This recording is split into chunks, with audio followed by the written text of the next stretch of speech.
من كمثل محمد يختار في كفة التوحيد والحق المبين. في تحيات الوجود محمد، في ابتهالات المآذين والحنين، في قلوب المسلمين.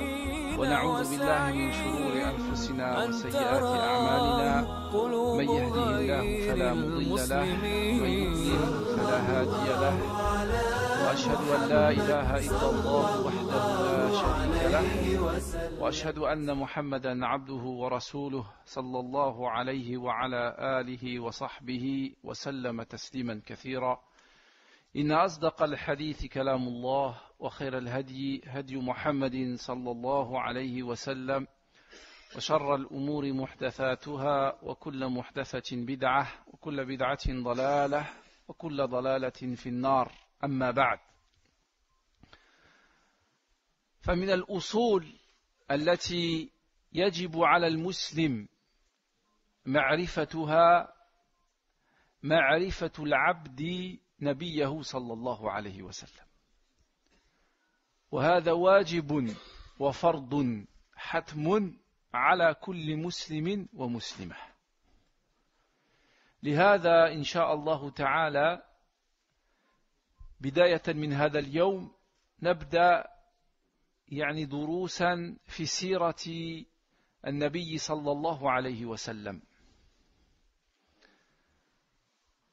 وبعض الوقفات التربوية من سيرة النبي صلى الله عليه وسلم وأصحابه رضوان الله عليهم.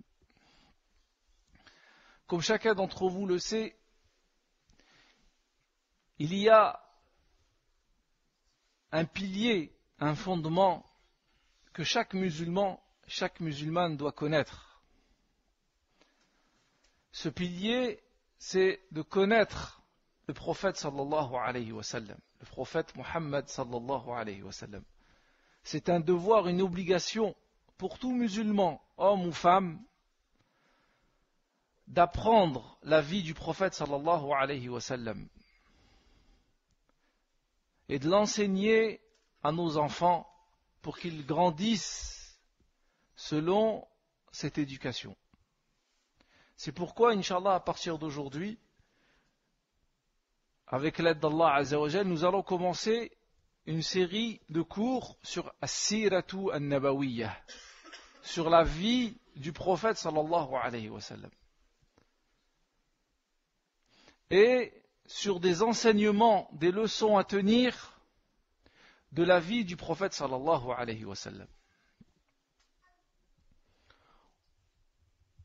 On ne va pas traiter tout la sira dans le détail, mais on va plus s'attarder sur les enseignements, les leçons à retenir de la sira du prophète sallallahu alayhi wa sallam. فما هي ثمار دراسة سيرة النبي صلى الله عليه وسلم؟ وما هي الفوائد من دراسة سيرة النبي صلى الله عليه وسلم وأصحابه الكرام؟ On peut s'interroger et se demander quel est l'avantage, le bénéfice, quel est l'intérêt d'étudier la vie du prophète sallallahu alayhi wa sallam. Et principalement le cours d'aujourd'hui, en introduction à l'étude de la vie du prophète sallallahu alayhi wa sallam, va tourner sur les intérêts de l'étude de la sira du prophète sallallahu alayhi wa sallam. Et on va citer 7 points, incha'Allah. فما هي هذه الفوائد؟ وهذه الفوائد فوائد دراسة سيرة النبي صلى الله عليه وسلم كثيرة وكثيرة جدا. الفائدة الأولى: من خلال دراسة سيرة النبي صلى الله عليه وسلم وأصحابه الكرام، من الفوائد معرفة الأسباب أو معرفة أسباب نزول القرآن، ومعرفة أسباب يعني أحاديث النبي صلى الله عليه وسلم. وهذا يعني معرفة أسباب آيات القرآن ومعرفة أسباب أحاديث النبي صلى الله عليه وسلم، هذا مما يعيننا على فهم القرآن وفهم السنة والأحاديث، ومما يعيننا على استنباط الأحكام من القرآن ومن السنة، ومما يعيننا على معايشة الأحداث التي وقعت في القرآن الكريم وفي سنة النبي صلى الله عليه وسلم. Le premier intérêt à étudier la sira du prophète sallallahu alayhi wa sallam, la biographie du prophète sallallahu alayhi wa sallam, c'est de connaître les causes de la révélation. En étudiant la sira du prophète sallallahu alayhi wa sallam, on comprend pourquoi tel verset est descendu et pourquoi parfois telle parole du prophète sallallahu alayhi wa sallam a été dite. Et ceci va nous aider à mieux comprendre les textes du Coran et de la Sunna. Étudier la sira du prophète sallallahu alayhi wa sallam. Et ceci va aider les hommes de science à tirer des règles de la sira, des règles afin du Coran et de la Sunna du prophète sallallahu alayhi wa sallam. Et ceci va nous aider à nous de vivre avec les événements du Coran et les événements de la Sunna du prophète sallallahu alayhi wa sallam. ولنضرب مثلا لأن بالأمثال يتضح المقال. الله سبحانه وتعالى يقول في القرآن الكريم: ومن الناس من يشتري نفسه ابتغاء مرضات الله والله رؤوف رحيم. هذه آية من كتاب الله عز وجل. فالذي يدرس سيرة النبي صلى الله عليه وسلم يفهم هذه الآيات أو هذه الآية متى نزلت وعلى من نزلت. Par exemple, Allah subhanahu wa ta'ala dit dans le Coran: et il y a parmi les gens celui qui se sacrifie pour la recherche de l'agrément d'Allah subhanahu wa ta'ala. Et Allah est compatissant envers ses serviteurs. C'est un verset parmi les versets du Coran. Quand tu étudies la sira du prophète sallallahu alayhi wa sallam, la vie du prophète sallallahu alayhi wa sallam, tu comprends à quel moment le verset est descendu et sur qui il est descendu. هذه الآية قال بعض أهل العلم نزلت في صهيب الرومي رضي الله عنه عندما أراد الهجرة من مكة إلى المدينة،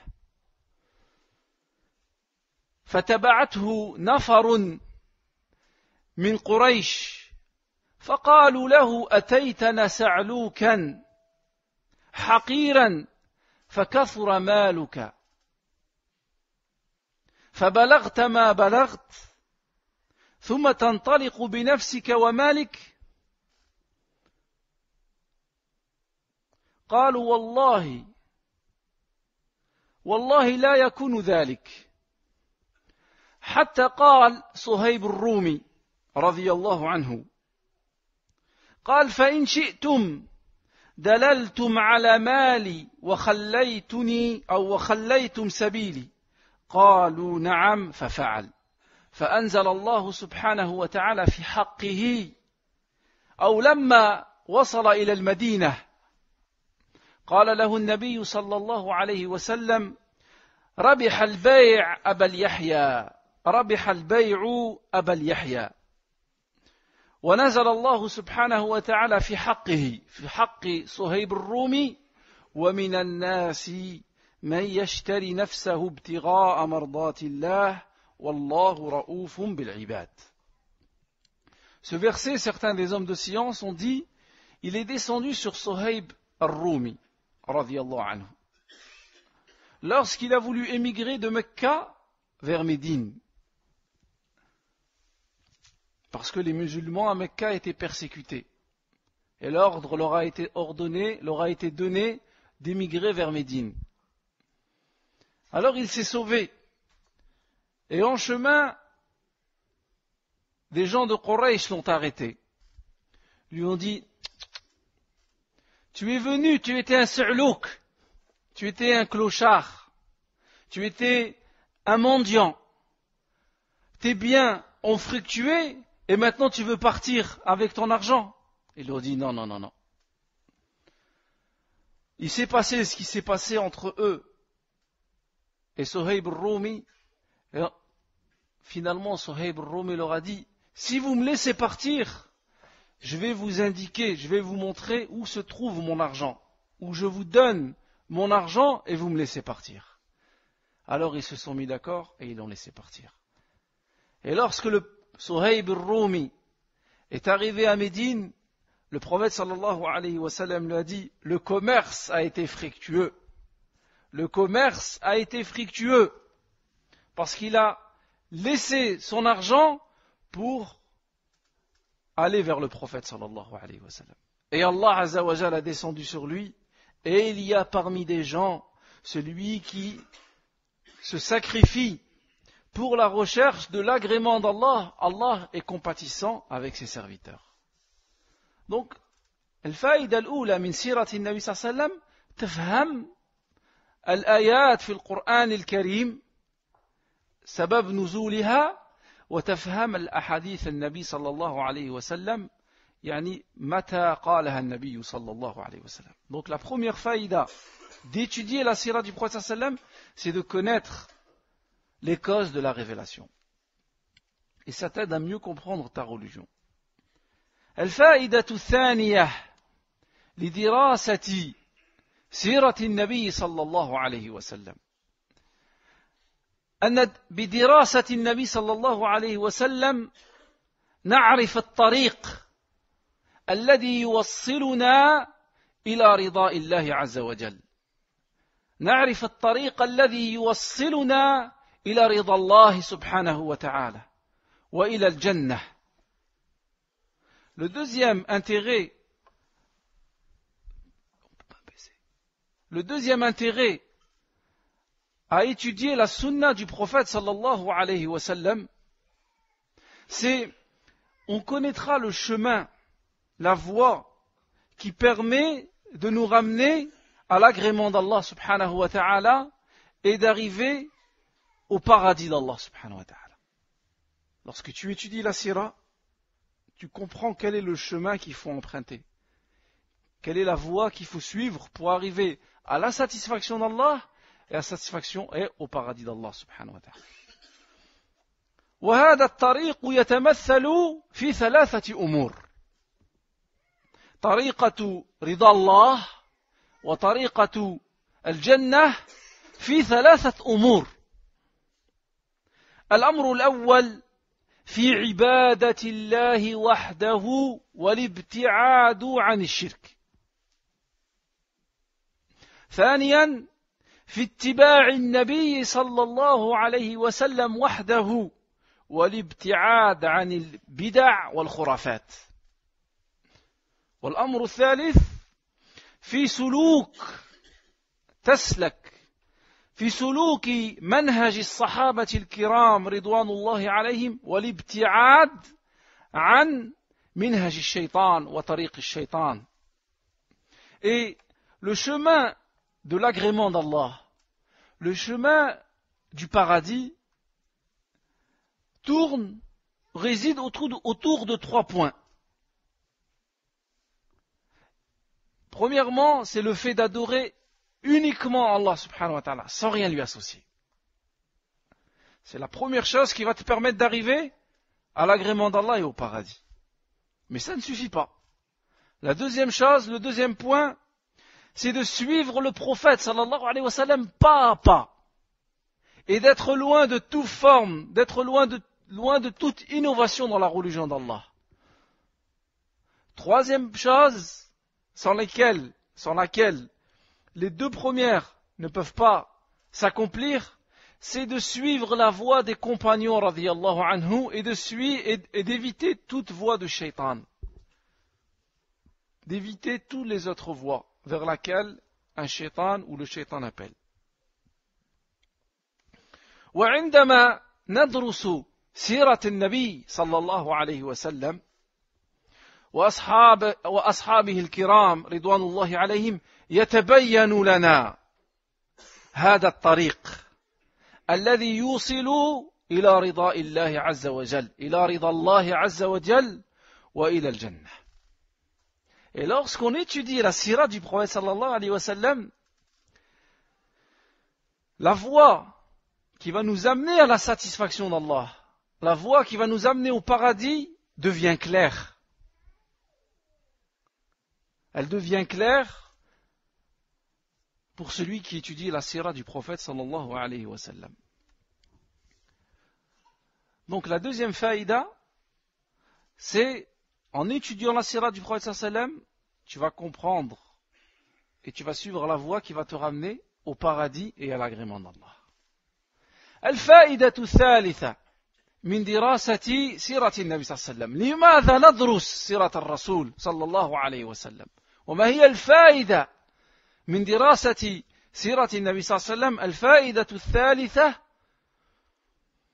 بهذه الدراسة يعرف المسلمون من أين ينطلقون وكيف يبدأون.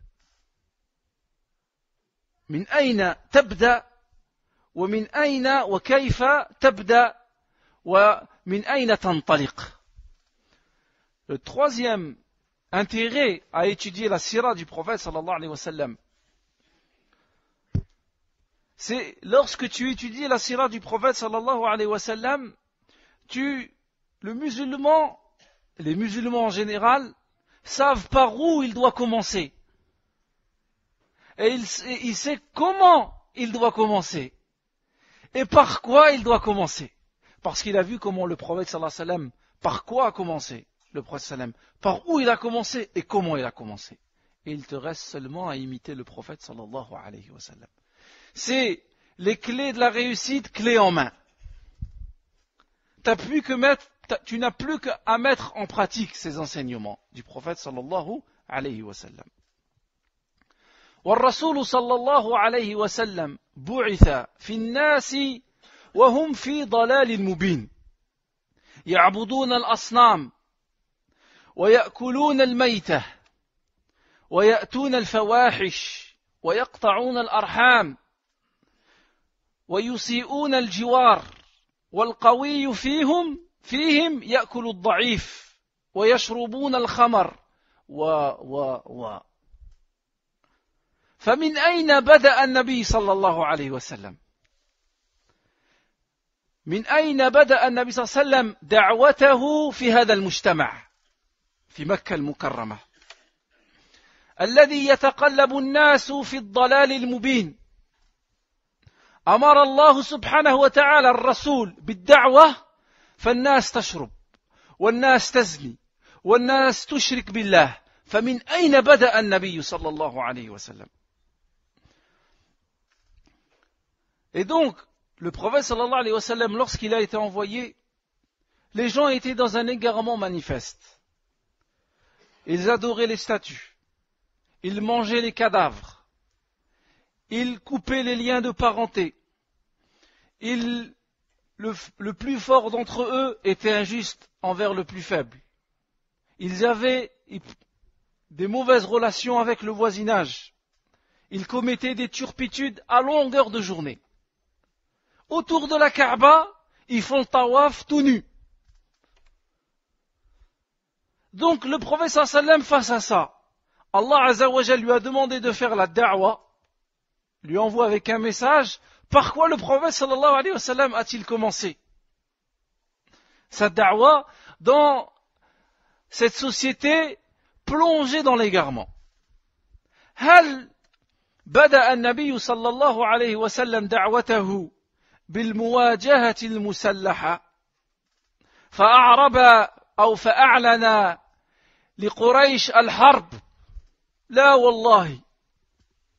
فهل النبي صلى الله عليه وسلم بدأ بدخول البرلمانات في نادي مكة؟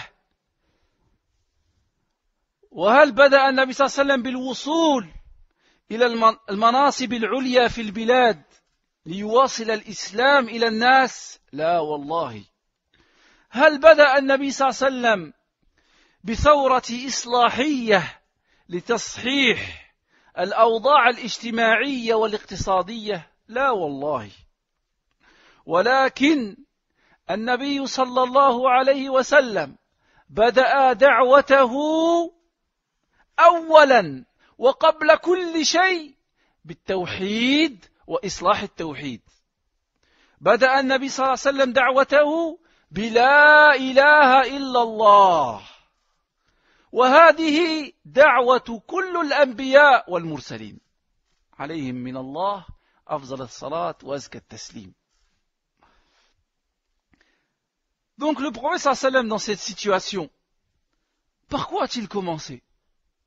Est-ce qu'il a commencé par un affrontement militaire avec Quraysh, en lui déclarant la guerre à cause de la situation dans laquelle ils étaient? Non. Mais ça, tu peux le savoir que si tu as étudié la sira du prophète sallallahu alayhi wa sallam. Est-ce que le prophète sallallahu alayhi wa sallam a commencé en rentrant dans le parlement, dans le club de Quraysh, le club de Abu Jahal, de Abu Lahab, et pour avoir des postes clés, et par cette façon de ramener l'islam et d'imposer l'islam aux gens? Non. Est-ce que le prophète sallallahu alayhi wa sallam, il a commencé par une révolution réformatrice pour améliorer la situation économique, la situation sociale? Non. Le prophète sallallahu alayhi wa sallam n'a pas été envoyé pour ça.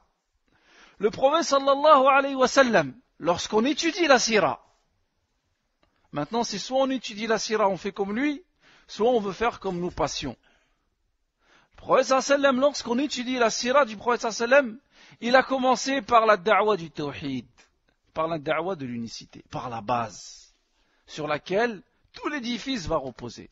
Le prophète sallallahu alayhi wa sallam, il a commencé par la ilaha illallah. Et ceci est la voie de tous les prophètes avant lui. Tous les prophètes, lorsqu'ils ont été envoyés dans leurs peuples respectifs, quel que soit leur niveau de débauche, le niveau d'égarement, la première chose, ils ont commencé par le tawhid et par réformer le tawhid.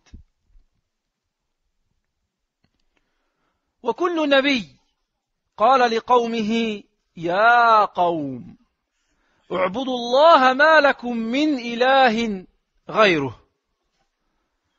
وقال الله تعالى وما أرسلنا من قبلك من رسول إلا يوحي إليه أنه لا إله إلا أنا فاعبدون. وقال تعالى ولقد بعثنا في كل أمة رسولا لماذا؟ أن اعبدوا الله توحيد واجتنبوا الطاغوت. Donc tous les prophètes, lorsqu'ils ont été envoyés, disaient d'abord à leur peuple, ô peuple, obéissez, adorez Allah. Vous n'avez d'autre divinité en dehors d'Allah qui mérite d'être adorée. Et Allah Azza wa Jal dit à propos de tous les prophètes, et il dit au prophète sallallahu alayhi wa sallam, nous n'avons envoyé avant toi de prophètes sans leur révéler la ilaha illallah et d'adorer uniquement Allah.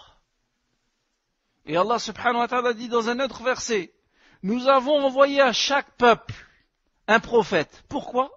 An i'budullah, adorez Allah, wajtanibu taghut, et évitez, écartez-vous du taghut. فيا أخ الإسلام انظروا إلى الساحة الإسلامية في هذه الأيام. فريق من الناس أو فريق من المسلمين ظنوا أن المواجهة المسلحة مع الباطل هي الطريق الصحيح، فبدأوا بالقتل والاغتيالات وتفجيرات للمسلم وغير المسلم، ومنهم من كفر أباه وأمه واستباح دمه أو واستحل دمه، ومع ذلك فقد وصلوا إلى طريق مسدود وضاعت الثمار وضاعت الجهود. lorsqu'on regarde l'état des musulmans aujourd'hui, par rapport au fait de comment commencer, par quoi commencer, et qui suit la sira du prophète ou pas, il y a différentes façons de faire. Certains musulmans, et c'est un fait d'actualité, ce que je vais vous dire, certains des musulmans pensent, croient, que la première chose par laquelle il faut commencer, c'est l'affrontement militaire. Avec les gens du batil en général. Pour eux, c'est ça la voie authentique. Alors ils commencent par tuer, par assassiner, par poser des bombes à droite et à gauche, tuer des musulmans et des non-musulmans qui sont innocents. Certains même, il dit que son père et sa mère c'est des koufars, parce qu'il écoute la musique ou il regarde la télé. Certains même, wal'iyadu billah, rendent la vie sacrée de son père et de sa mère et de ses frères et de ses sœurs et la rendent permis. Et la finalité de tout ça, où sont-ils arrivés? C'est soit ils ont fini en prison, soit c'est devenu de la chair à canon. Ils sont partis à droite, à gauche dans les conflits, c'est de la chair à canon. Ou soit ils sont morts mal, ou Allah subhanahu wa ta'ala leur donne ce qu'ils doivent mériter selon leur intention.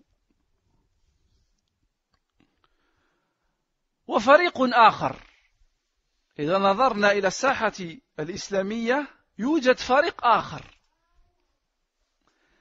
ظنوا أن الطريق الوحيد لقيام الدولة الإسلامية ماذا تريدون؟ الدولة الإسلامية قالوا هي الدخول في البرلمانات ومجالس الأمة والوصول إلى المناصب العليا ومن خلالها يخدمون الإسلام زعموا ومنهم من وصل إلى هذه المناصب وما وجدوا أهل العلم أنهم قدموا خدمة للإسلام وما قدموا خدمة للمسلمين إلا أنهم قدموا خدمة لأنفسهم ولحزبهم من جمع الأموال والوصول إلى هذه المناصب العليا. هذه صح ولا ماشي صح؟ صح. Deuxième catégorie de gens, lorsqu'ils ont voulu commencer, parce qu'ils n'ont pas bien étudié la sira du prophète sallam, ou ils l'ont pas étudié avec la lecture qu'ont les gens de Ahl Sunnah wal Jama'a. Eux, ils souhaitent mettre en place la Dawla Islamiyya. Et nous tous, on souhaite mettre qu'il y ait une Dawla Islamiyya. Qui ne veut pas ça? Quel musulman ne veut pas ça? Mais eux, la face pour avoir la Dawla Islamiyya, le pays qui juge à 100% avec la loi d'Allah, c'est qu'il faut rentrer dans le Parlement. Il faut avoir le maximum de place au Parlement. Et avoir des hauts postes clés. Et à partir de là, on pourra servir l'islam et on pourra servir les musulmans. Wallah, les gens de science nous disent, lorsque ces personnes sont arrivés à ces postes, ils n'ont apporté aucun bien aux musulmans. Et en réalité, ils n'ont servi que leur propre intérêt. En amassant les biens et en ayant les postes clés. Et c'est pas comme ça que le prophète sallallahu alayhi wa sallam a fait. Certains vont dire, qu'est-ce qu'il nous dit le frère? Naam, le prophète sallallahu alayhi wa sallam, on lui a proposé les clés de la Mecque. Il a dit non. On lui a proposé le pouvoir. Il a dit non. On lui a proposé. Il a dit non. Parce qu'il est venu avec un but, avec un message et une mission. Et si c'était par là qu'il fallait commencer, le prophète sallallahu alayhi wa sallam aurait commencé par là. إذن فما هو الطريق؟ من أين نبدأ؟ ومن أين ننطلق؟ وكيف نبدأ؟ الطريق هو طريق رسول الله صلى الله عليه وسلم ودعوة الناس إلى العقيدة الصحيحة. فكم من المسلمين الآن يشرك بالله عز وجل وكم من المسلمين يطوف بالقبور سي عبد القادر سي الجلالي إلى آخره. وكم من المسلمين يدعو غير الله، وكم من المسلمين يذبح لغير الله. فلا بد أن نبدأ الدعوة دعوة العقيدة وإصلاح العقيدة وتصحيح العقيدة أولا. Donc par quoi doit-on commencer? Lorsque tu étudies la sira du prophète sallam, et ça c'est le troisième intérêt de la sira, de la biographie du prophète sallam, tu sais par où commencer et où aller. C'est que tu te rends compte que le musulman doit commencer par la façon dont le prophète sallallahu alayhi wa sallam a commencé, c'est-à-dire réformer la aqidah, corriger la aqidah de la meilleure des façons, avec sagesse, parfois avec rudesse. Combien de musulmans, mes frères, aujourd'hui, associés avec Allah subhanahu wa ta'ala? Combien de musulmans tournent autour des tombes? Combien de musulmans, lorsqu'il égorge pour autre qu'Allah? Combien de musulmans, lorsqu'ils demandent à autre qu'Allah subhanahu wa ta'ala? C'est une réalité ou pas? Donc, il faut commencer d'abord et avant tout par le premier pilier de l'islam, qui est la ilaha illallah.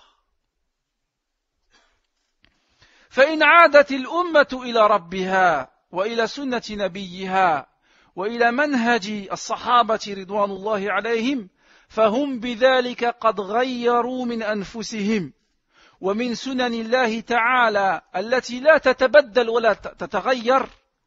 إن الله لا يغير ما بقوم حتى يغيروا ما بأنفسهم. الإصلاح يبدأ بأنفسنا، ماشي نصلح غيرنا وبغيرنا نصلح أنفسنا، هذا ليس من سنن الله عز وجل. Donc c'est seulement en revenant vers Allah subhanahu wa ta'ala, revenant sur la sunna du prophète sallam, selon la compréhension des sahaba radiyallahu anhum, c'est en revenant seulement vers cette voie qu'on va pouvoir se changer, se réformer. Et à partir de là, les choses autour de nous vont se changer, vont se réformer. Et ceci, c'est la règle d'Allah Azza wa Jal dans la création. Allah Azza wa Jal dit dans le Coran, Allah ne change pas un peuple tant qu'ils ne se changent pas eux-mêmes. Le changement, à la lumière de ce verset, commence par quoi? Commence par soi-même. Et ensuite, lorsqu'on se change soi-même, on change nos enfants, on réforme nos maisons, la société, incha'Allah, bi'idhnillah, va se réformer. فلا بد أن يبدأ التغيير منا كما أخبر النبي صلى الله عليه وسلم فقال في الحديث الصحيح، وهذا الحديث ذكره الشيخ الألباني في سلسلة الأحاديث الصحيحة، يقول النبي صلى الله عليه وسلم: إذا تبايعتم بالعينة وهي نوع من أنواع الربا وأخذتم أذناب البقر ورضيتم بالزرع، يعني أشغلتكم الدنيا حتى يعني نسيت حق الله عز وجل وتركتم الجهاد، سلط الله عليكم ذلا لا ينزعه حتى ترجعوا إلى دينكم. Donc le changement commence par nous-mêmes, par nos propres personnes. C'est de là que vient le changement. Regardez le prophète sallallahu alayhi wa sallam dans le hadith, qu'est-ce qu'il dit? Il dit, si vous vous adonnez au prêt bancaire, c'est une forme de riba avec hila, avec ruse.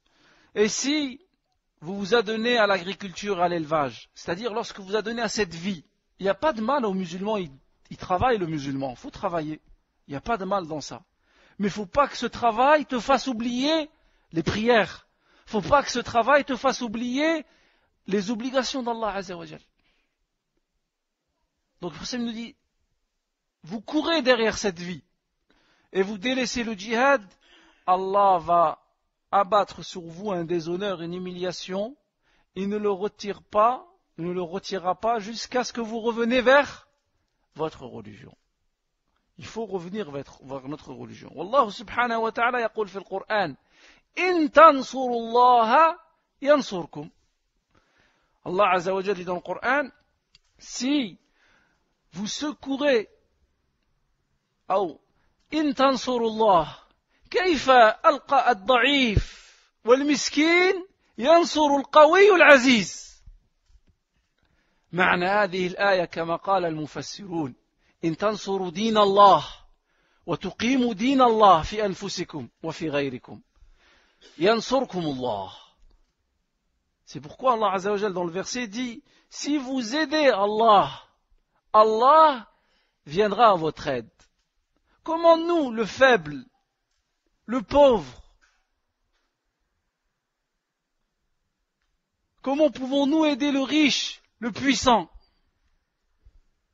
C'est en mettant en application la charia d'Allah, en respectant les règles d'Allah, les prescriptions d'Allah. Si vous appliquez la religion d'Allah, alors Allah subhanahu wa ta'ala vous donnera le triomphe et la victoire. فالفائدة الثالثة من دراسة سيرة النبي صلى الله عليه وسلم يعرف المسلم كيف يبدأ ومن أين ينطلق. Donc en étudiant la sira du prophète sallam, tout un chacun saura par quoi commencer et comment commencer dans toutes les choses de la vie, que ce soit au niveau de la aqida et toutes les autres choses de la vie. الفائدة الرابعة من دراسة سيرة النبي صلى الله عليه وسلم، بدراسة سيرة النبي صلى الله عليه وسلم نعرف أسباب النصر وأسباب الهزيمة.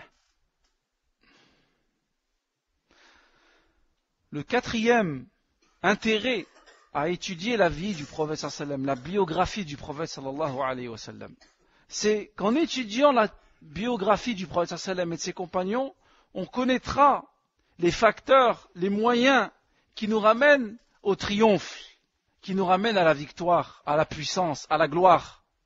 Et on connaîtra aussi les facteurs, les moyens, les causes qui vont ramener cette communauté vers l'échec, vers la perte, vers l'avilissement. فمن أسباب النصر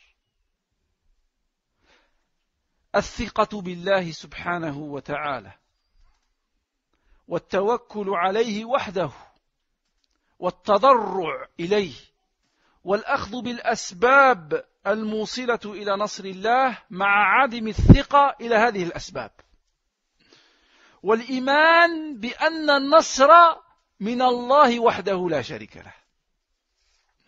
Parmi les causes qui nous ramènent au triomphe, qui nous ramène à la victoire, lorsque tu étudies la sira du prophète sallallahu alayhi wa sallam, tu sais que parmi les causes qui vont ramener les musulmans vers leur triomphe, c'est quoi? C'est d'abord faire confiance à Allah subhanahu wa ta'ala.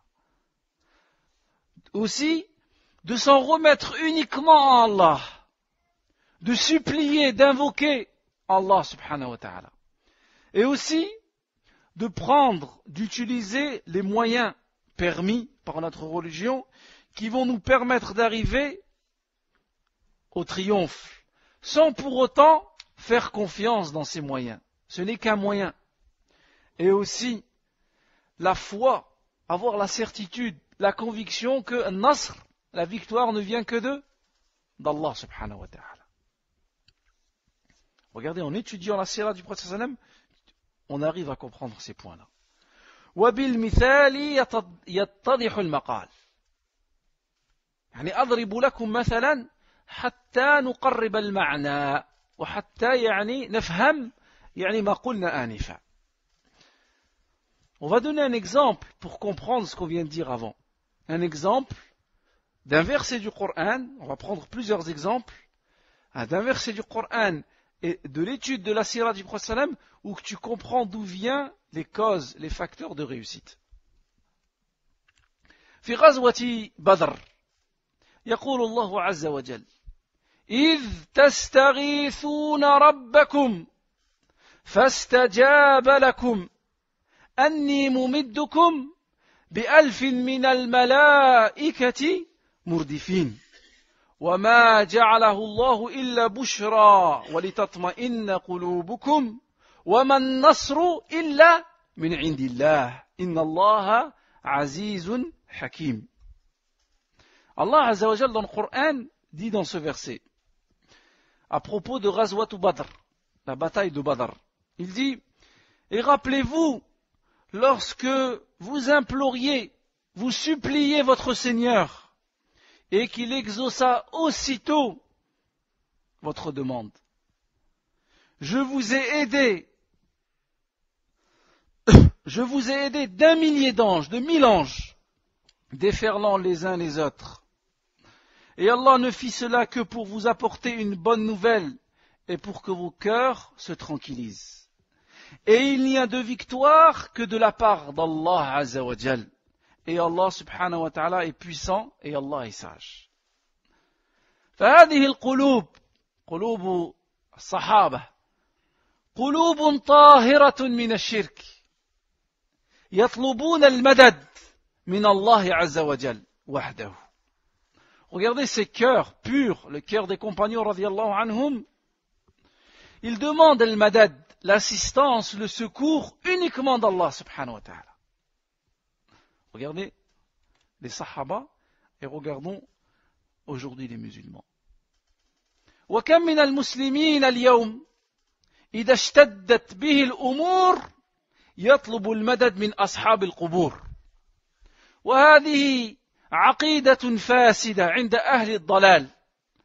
يقول أهل الضلال إذا اشتدت الأمور فعليك بأصحاب القبور أي استغيثوا. Et regardez la situation des musulmans aujourd'hui pour comparer avec les compagnons du prophète sallallahu alayhi wa sallam. Aujourd'hui, lorsque les musulmans vont mal, lorsque le musulman va mal, il est dans une situation grave. Pas tout le monde, certains musulmans, ils demandent l'assistance. Au lieu de demander l'assistance à Allah, ils demandent l'assistance à Ashabul Qubur, aux gens des tombes. Il te dit, cet été, je vais aller au bled, je vais aller voir Siflan, je vais dbah un bon khrouf, et je vais avoir ce que je vais avoir. Ça existe ou ça n'existe pas? Ça existe. Ou bien il achète une maison, il dbah une poule, et il met du sang autour. Il dit comme ça, les shayatines, et les djinns, et les aïn, il ne va pas tourner autour de moi. Ça existe ou ça n'existe pas? Ça existe. Kayna minha. Et ceci est une mauvaise croyance. La croyance des gens de l'égarement qui dit, lorsque tu es dans le pétrin, lorsque tu es dans une mauvaise situation, demande l'assistance aux gens des tombes. Ya subhanallah. أما الصحابة رضوان الله عليهم فإنهم طلبوا المدد من الله يوم بدر إذ تستغيثون ربكم ولذلك امتن الله سبحانه وتعالى على المؤمنين بهذا النصر يوم البدر فقال الله عز وجل في آية أخرى ولقد نصركم الله ببدر وأنتم أذلة قليل العدد وقليل العدة فاتقوا الله لعلكم تشكرون. Et regardez les compagnons du prophète sallallahu alayhi wa sallam, la bataille de Badr. C'est pour ça quand tu étudies la sira, tu comprends ça. Et lorsque tu es dans une situation grave, et lorsque tu es dans une situation difficile, tu sais que tu dois demander l'assistance uniquement à Allah subhanahu wa ta'ala. Et bien les compagnons, ils ont demandé l'assistance à Allah, et Allah subhanahu wa ta'ala les a comblés avec le secours. Et Allah azza wa jal dit dans un autre verset, et Allah subhanahu wa ta'ala vous a secouru à Badr alors que vous étiez en petit nombre, avec peu de moyens. Craignez Allah subhanahu wa ta'ala afin que vous soyez reconnaissants. Tous ces événements, Inch'Allah, Badr, on va revenir lorsqu'on va arriver à ce moment-là dans la sira du prophète sallallahu alayhi wa sallam, Inch'Allah. فبسيرة النبي صلى الله عليه وسلم يعرف المسلم أسباب النصر ويعرف المسلم أسباب الهزيمة. Avec la sira du prophète sallallahu alayhi wa sallam, le musulman connaît les moyens pour arriver à l'aide d'Allah et les moyens qui vont le ramener à la perte.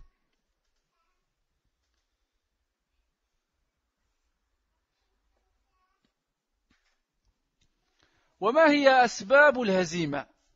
ذكرنا أسباب النصر، فما هي أسباب الهزيمة؟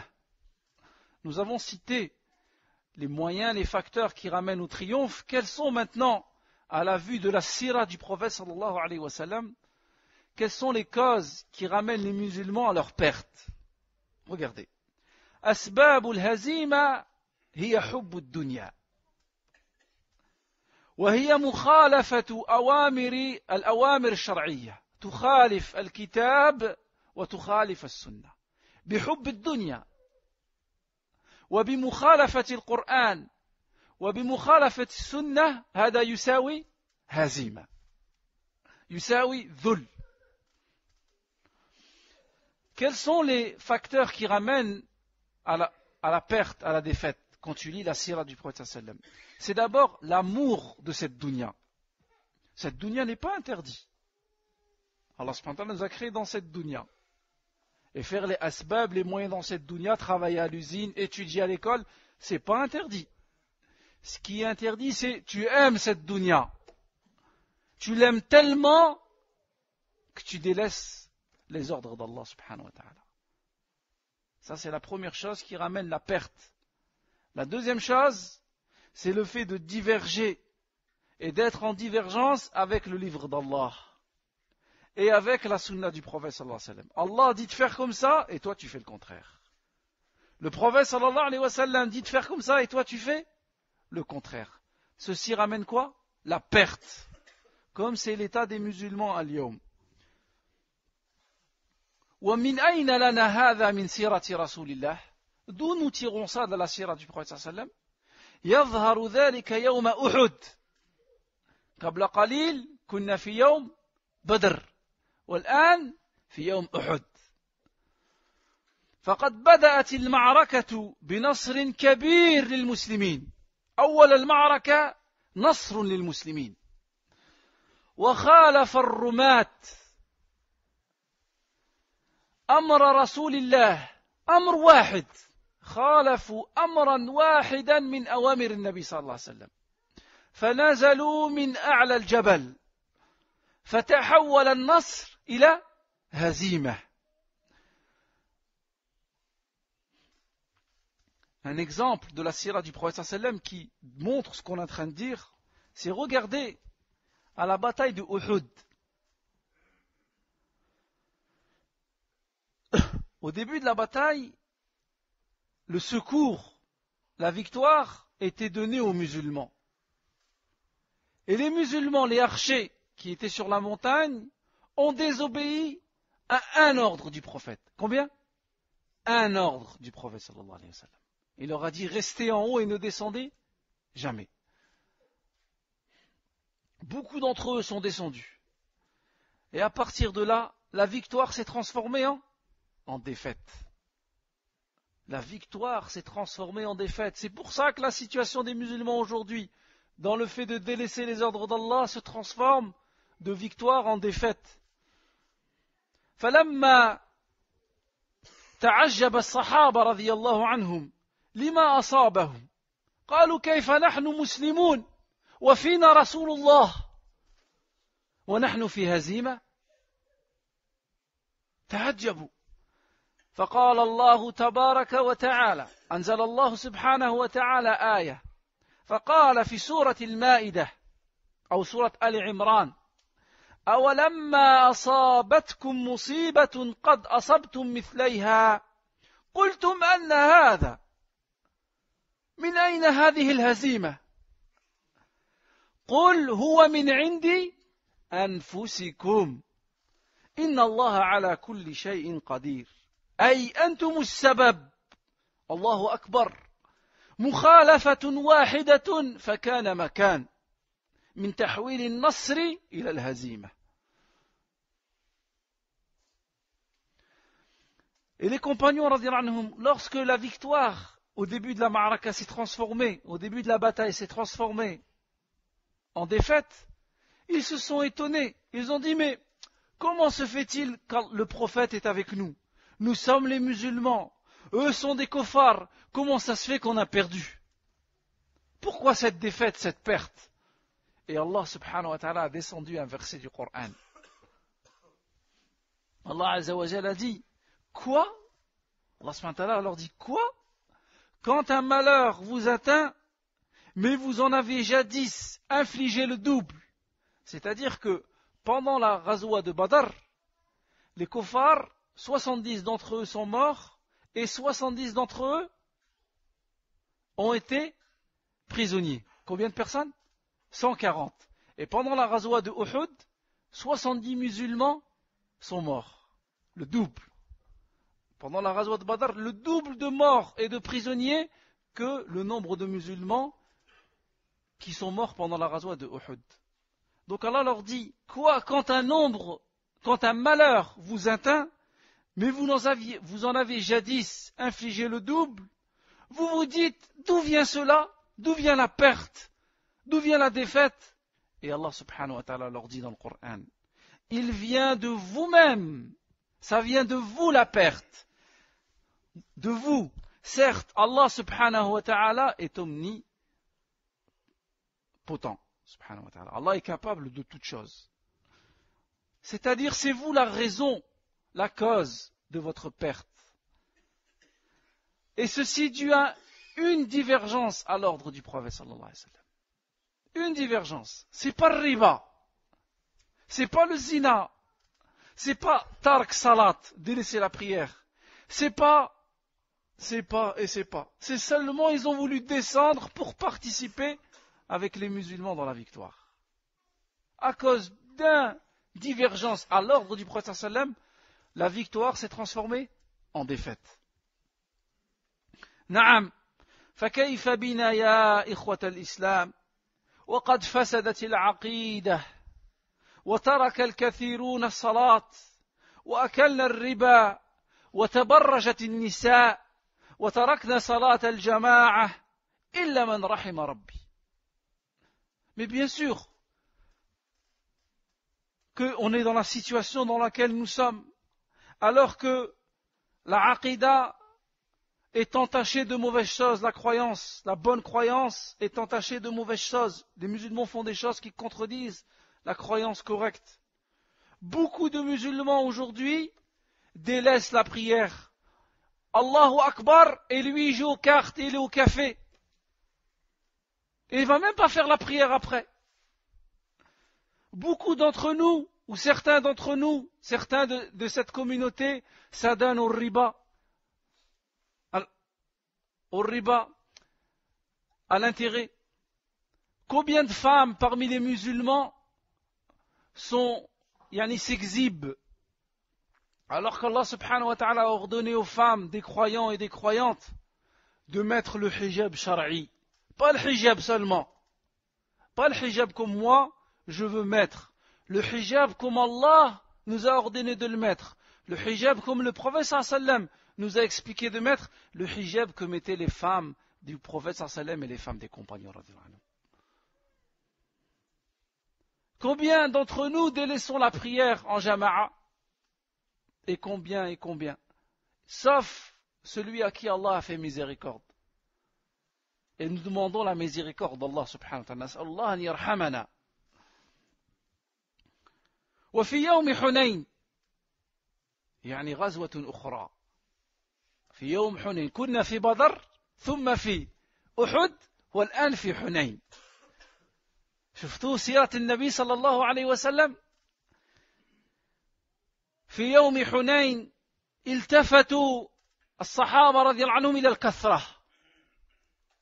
نحن كثيرون وأعجبتهم كثرتهم فكانت الهزيمة في بداية المعركة ولكن الله سلم. Maintenant, dans la bataille de Hunayn, les musulmans ont regardé leur nombre et ils ont été imbus de leur nombre. On est nombreux, forcément, on va gagner.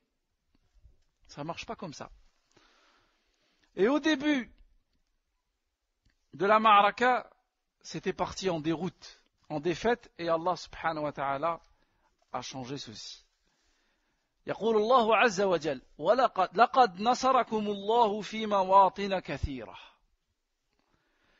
يوم حنين ويوم حنين إذ أعجبتكم كثرتكم فلم تغن عنكم شيئا. الكثرة لا تغني. وضاقت عليكم الأرض بما رحبت ثم وليتم مدبرين ثم أنزل الله سكينته على رسوله وعلى المؤمنين وأنزل جنود الله وأنزل جنودا لم تروها وعذب الذين كفروا ذلك جزاء الكافرين. Allah subhanahu wa ta'ala dit, Allah vous a déjà secouru en maint endroit. Et rappelez-vous le jour de Hunayn, quand vous étiez fiers de votre nombre, mais que cela n'a servi à rien. Regardez les musulmans aujourd'hui. Il y a combien d'habitants sur la terre? 6 milliards, plus. On est combien? On est 2 milliards ou 1,5 milliard. Ça change quelque chose. Les musulmans, ils sont tués en Irak. Les musulmans sont tués en Palestine. Les musulmans sont tués comme des mouches. C'est vrai ou c'est pas vrai? Falam tourni kathratukum.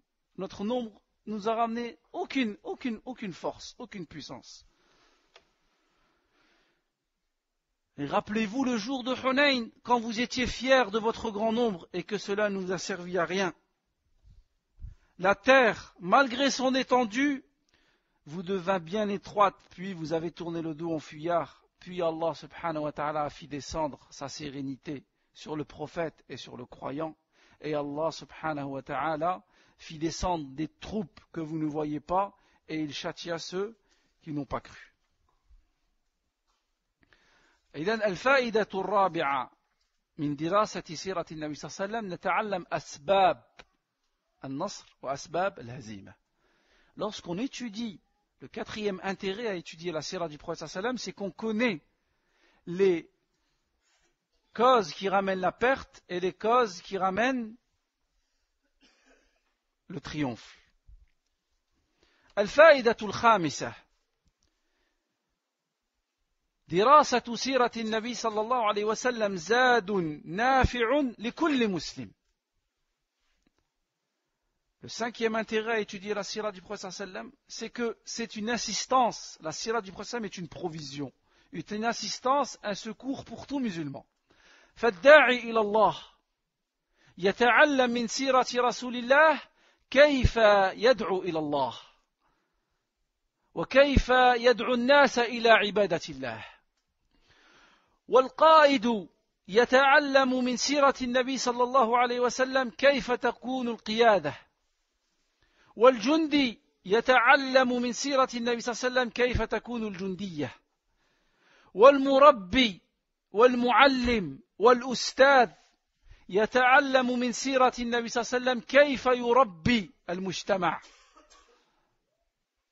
Regardez avec la sira du prophète sallallahu alayhi wa sallam, celui qui fait la da'wa saura comment doit faire la da'wa. Celui qui est responsable militaire ou qui est militaire tout court saura comment faire une armée, comment les règles de l'art dans la guerre. Et aussi, le militaire saura comment il doit se comporter. L'enseignant, le professeur, ou celui qui veut éduquer, et on est tous concernés par ça, puisqu'on a tous des familles, comment éduquer les gens autour de lui à la façon de la sira du prophète sallallahu alayhi wa sallam. فالرسول صلى الله عليه وسلم ضرب لنا مثلا أعلى في ذلك ولذلك أمرنا الله سبحانه وتعالى بتأسي به صلى الله عليه وسلم في كل شيء وهذا يتحقق بدراسة سيرة النبي صلى الله عليه وسلم. قال الله عز وجل لقد كان لكم في رسول الله إسوة حسنة لمن كان يرجو الله واليوم الآخر. Et en étudiant la sira du prophète صلى الله عليه وسلم, c'est le meilleur exemple pour justement suivre notre prophète sallallahu alayhi wa sallam. Parce qu'Allah Azza wa Jalla dit dans le Coran, il y a vraiment dans le prophète d'Allah un bel exemple, un beau modèle pour celui qui espère à Allah et au jour dernier.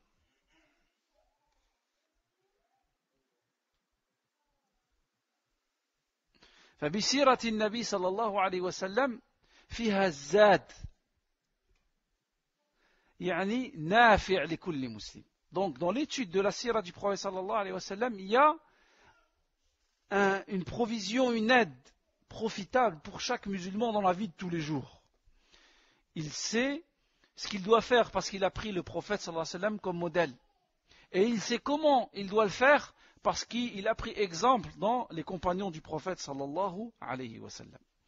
الفائدة السادسة من دراسة سيرة النبي صلى الله عليه وسلم أن نتعلم أخلاق رسول الله. عندما تدرس سيرة رسول الله صلى الله عليه وسلم تتعلم أخلاق رسول الله صلى الله عليه وسلم. فالله عز وجل يقول في القرآن الكريم عن رسوله الكريم وإنك لعلى خلق عظيم. Et lorsqu'on étudie la sira du prophète sallallahu alayhi wa sallam, et ceci est le 6e intérêt à étudier la sira du prophète sallallahu alayhi wa sallam, c'est qu'on apprend le comportement du prophète sallallahu alayhi wa sallam. Comment était le prophète? Et Allah Azza wa Jal nous dit du comportement du prophète. Certainement tu es sur un bon comportement. L'exemple par excellence et le modèle par excellence, c'est Rasulullah. Si tu es père de famille, regarde comment le prophète sallam était père. Si tu veux éduquer tes filles, regarde comment le prophète sallam était éduqué ses filles. Si tu veux éduquer les gens, regarde comment le prophète sallam éduquait les gens. Si tu veux faire tout ce que tu veux faire, regarde comment le prophète sallallahu alayhi wa sallam. Si tu veux faire la prière, regarde comment le prophète sallam faisait la prière. Si tu veux faire du commerce, regarde comment le prophète sallallahu alayhi wa sallam faisait le commerce. Et tu sais comment te comporter avec le musulman, comment te comporter avec le non-musulman, en étudiant la sira du prophète sallallahu alayhi wa sallam. ولما سئلت عائشة رضي الله عنها عن خلق رسول الله فقالت كان خلقه القرآن والحديث رواه مسلم. Lorsqu'on a demandé à Aïcha رضي الله عنها comment était le comportement du prophète sallallahu alayhi wa sallam,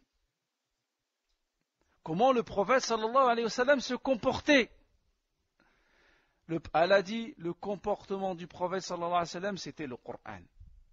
C'est-à-dire, les prescriptions, les ordres d'Allah dans le Coran se retrouvaient dans le comportement du prophète sallallahu alayhi wa sallam. Et lorsque tu étudies la sira, tu sais comment le prophète sallallahu alayhi wa sallam se comportait, comment le prophète sallallahu alayhi wa sallam mangeait, comment le prophète sallallahu alayhi wa sallam dormait, comment le prophète sallallahu alayhi wa sallam s'asseyait, comment le prophète sallallahu alayhi wa sallam priait, comment le prophète sallallahu alayhi wa sallam. وأخيرا الفائدة السابعة من دراسة سيرة النبي صلى الله عليه وسلم أن نتعلم المعجزات التي أيد الله سبحانه وتعالى بها نبيه محمدا صلى الله عليه وسلم.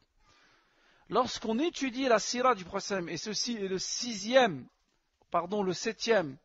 intérêt d'étudier la sira du prophète, tu connais les miracles qu'Allah subhanahu wa ta'ala a donné au prophète pour le secourir. Parce qu'Allah subhanahu wa ta'ala a donné beaucoup de miracles au prophète sallallahu alayhi wa sallam, des vrais miracles. Pas le miracle des charlatans qui travaillent avec les djinns ou qui ensorcellent les yeux des gens. Non, le miracle qui vient d'Allah subhanahu wa ta'ala. Tu connais les miracles qu'Allah a donnés au prophète sallallahu alayhi wa sallam. فمثلا عندما طلب الكفار آية على صدق نبوة رسول الله فأشار رسول الله صلى الله عليه وسلم بيده إلى القمر فانشق إلى نصفين فقال تعالى اقتربت الساعة وانشق القمر ومع ذلك ما زاد الكفار وما زاد القريش إلا طغيانا كبيرا. Par exemple, parmi les miracle qu'Allah a donné au prophète sallam, c'est lorsque les kuffars de Quraysh ont demandé au prophète un signe qui prouve la véracité de sa prophétie. le prophète sallam a montré la lune avec ses mains, et la lune s'est coupée en deux. Et les gens de Mecca et autour de Mecca ont vu la lune coupée en deux, fendue en deux. Et Allah subhanahu wa ta'ala dit dans le Coran, l'heure approche et la lune s'est fendue en deux. Et la lune s'est fendue. Et ceci n'a apporté au kuffar que de l'éloignement et que de l'ingratitude. وقد وضع النبي صلى الله عليه وسلم يده في إناء ففاض الماء من بين أصابعه إلى غير ذلك من المعجزات التي سنتكلم عنها في خلال دراسة سيرة النبي صلى الله عليه وسلم. Et aussi d'autres miracles qu'Allah subhanahu wa ta'ala a donnés aux prophètes, comme lorsque le prophète sallam était avec ses compagnons, ils étaient plus de 1000, et ils ont demandé à boire, et le prophète sallallahu alayhi wa sallam a mis ses mains dans un seau, dans un ustensile, et de ses mains a coulé de l'eau, et les compagnons radiyallahu anhum ont tous bu, radiyallahu anhum, et nous verrons ça dans l'étude de la sira du prophète sallallahu alayhi wa sallam. Très rapidement, Inch'Allah, je rappelle les 7 points, les 7 intérêts à étudier la sira du prophète sallam. Premièrement, en étudiant la sira du prophète, on connaît les causes de la révélation. Pourquoi le Coran est descendu et en quelles circonstances le prophète sallam a dit telle ou telle parole. Deuxièmement, lorsqu'on étudie la sira du prophète sallam, on connaît le chemin qui va nous ramener à l'agrément d'Allah et qui va nous ramener au paradis. Troisièmement, lorsqu'on étudie la sira du prophète sallam, le musulman sait dans sa vie par quoi il doit commencer, où commencer et comment commencer. Troisièmement, quatrième point, intérêt de la sira du prophète sallallahu alayhi wa sallam, c'est qu'on apprend les causes qui nous ramènent à notre perte et les causes qui nous ramènent à notre victoire et à notre triomphe. Cinquièmement, parmi les causes, parmi les intérêts de la sira du prophète sallallahu alayhi wa sallam, c'est que c'est une provision, une aide, un secours pour le musulman dans sa vie quotidienne, de connaître la sira du prophète sallallahu alayhi wa sallam. Et sixièmement, avec l'étude de la sira du prophète sallallahu alayhi wa sallam, tu connais le comportement du prophète sallallahu alayhi wa sallam et tu as un modèle concret à suivre. Puisque les gens sont en crise d'identité, ils ne savent plus qui suivre, qui imiter. Et septièmement, lorsque tu étudies la sira du prophète sallallahu alayhi wa sallam, tu vois les miracles qu'Allah a donnés au prophète sallallahu alayhi wa sallam et tu connais qu'est-ce que ça veut dire un miracle en islam. سبحانك اللهم وبحمدك أشهد أن لا إله إلا أنت أستغفرك وأتوب إليك والحمد لله رب العالمين. صلى الله على محمد صلى الله عليه وسلم.